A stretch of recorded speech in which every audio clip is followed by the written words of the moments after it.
Welcome back to Budget in a Book. Today, I'm going to be showing you how I set up my monthly spending budget before the month begins.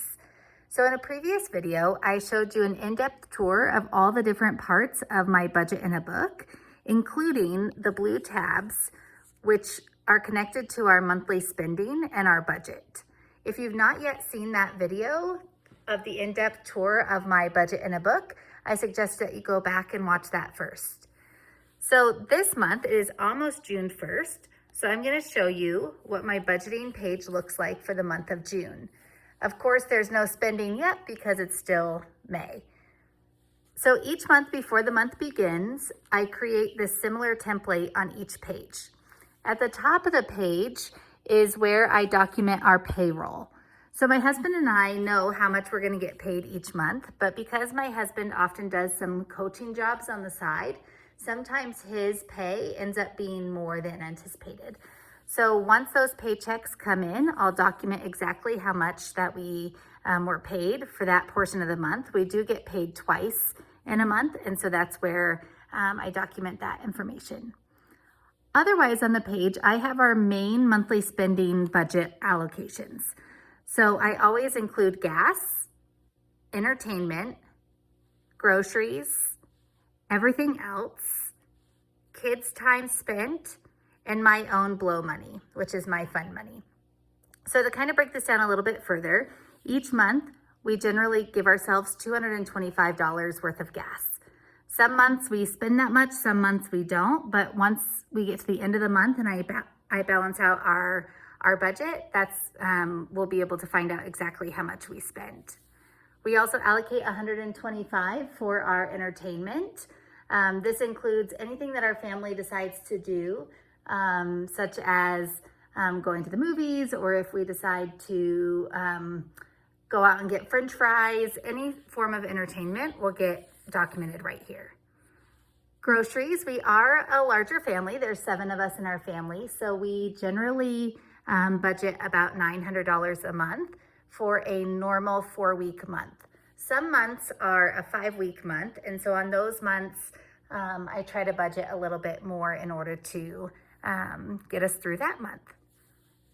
Everything else is a relatively new line item that I've put in our budget. So I used to budget out every individual thing, such as clothing and shoes and haircuts and all of those items. I used to budget those out as individual line items, but I found for myself that was just too complicated because each month is very, very different. Some months are months that we need to buy new shoes for all 5 of our kids. Some months it's a new school year, and so we're buying school supplies, or some months it's the holiday season, and so maybe we're buying something to bring to somebody's house for a holiday celebration.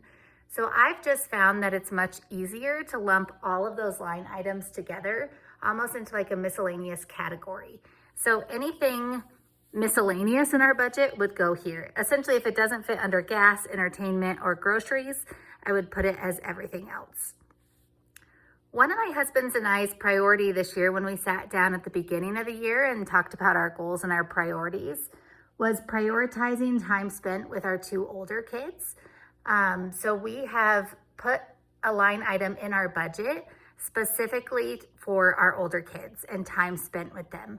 So this might include taking one of them to Starbucks after school, or maybe it would include going to the movies with one of our kids.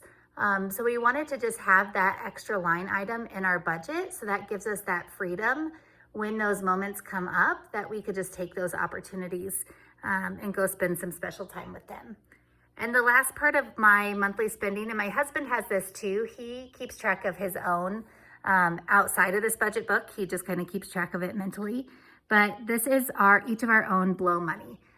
So this, if I wanted to go get coffee with a friend, or if I wanted to buy a new pair of shoes or buy a new sweater, whatever it is, I have my own blow money that I can spend on that. The other 2 things on the page, I have positive money and negative money.